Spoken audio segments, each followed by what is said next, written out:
मोदी सरकार ने 3 कृषि कानूनों को वापस लेने का लिया बड़ा फैसला। पीएम बोले घर लौट जाए किसान। आपको बता दें कि पिछले 1 वर्ष से अधिक समय से कृषि कानूनों के खिलाफ किसान आंदोलन कर रहे थे। आज प्रधानमंत्री नरेंद्र मोदी ने इन तीनों कानूनों को वापस लेने का ऐलान कर दिया है। प्रधानमंत्री ने कहा वह किसानों को समझा नहीं पाए। प्रधानमंत्री ने तीनों कानूनों को वापस लेने की बताई वजह।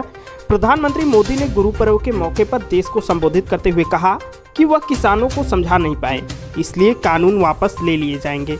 उन्होंने यह भी कहा कि कृषि कानूनों का उद्देश्य पवित्र था और यह किसानों के हित में था। पीएम मोदी ने कहा कि बहुत सारे वैज्ञानिकों, किसान संगठनों ने इस कानूनों का स्वागत भी किया था। आपको, पूरे देश को ये बताने आया हूं कि हमने 3 कृषि कानूनों को वापस लेने का, रिपील करने का निर्णय लिया है।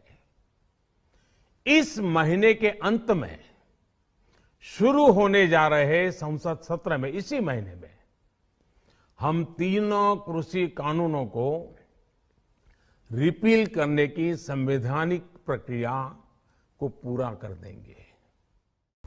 वहीं पीस पार्टी के राष्ट्रीय सचिव स्वामी राधेश्याम जी महाराज ने किसानों को दी बधाई। कहा किसानों की हुई है विजय। सुनिए पीस पार्टी के राष्ट्रीय सचिव राधेश्याम जी महाराज किसान कानूनों को वापस लिए जाने पर और क्या कहा। जय श्री राम मित्रों, बहुत बहुत बधाई देते हैं अपने किसान भाइयों को, जिन्होंने यह सिद्ध कर दिया कि भारत में सदैव लोकतंत्र की विजय हुई है। लोकतंत्र से बड़ी कोई ताकत नहीं है। तो आज किसान आंदोलन विजयी हुआ। स्वयं प्रधानमंत्री आकर के 3 कृषि काले कानूनों को वापस लेते हैं। यह एक बहुत बड़ी विजय है और ढेर सारी शुभकामनाएं मैं सुप्रीमो योगी अखाड़ा, राष्ट्रीय सचिव पीस पार्टी, किसान भाइयों को और जितने भी किसान आंदोलन का सहयोग करने वाले थे, उनका सपोर्ट करने वाले सबको कोटि कोटि बधाइयाँ देता हूँ, शुभकामनाएं प्रदान करता हूँ। और इससे यह सिद्ध होता है कि संघर्ष और सत्य की जीत सदैव होती है। आज भी बहुत ढेर सारे ऐसे मुद्दे हैं जिस पे हमें काम करना है। अमीरी गरीबी के बीच की जो खाई है गहरी होती चली जा रही है।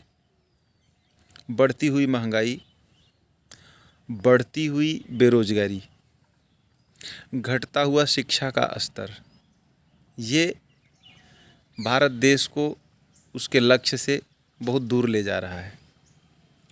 और आवश्यकता है एकजुट होकर के महंगाई के ऊपर लगाम लगाया जाए, शिक्षा के स्तर को मजबूत किया जाए और बेरोजगारी को ख़त्म किया जाए। तो यह सिद्ध हो गया है कि जहाँ पे लोकतंत्र इकट्ठा होता है, वहाँ कितना भी अहंकारी, कितना भी तानाशाह शासक हो, किसी की चलती नहीं है। भारत देश में सदैव लोकतंत्र की विजय हुई है और होती रहेगी। समस्त देशवासियों को एक संदेश देना चाहता हूँ कि एकता में बड़ी शक्ति होती है और समानता के भाव को लेकर के, समरसता के भाव को लेकर के आगे बढ़ें। जय श्री राम।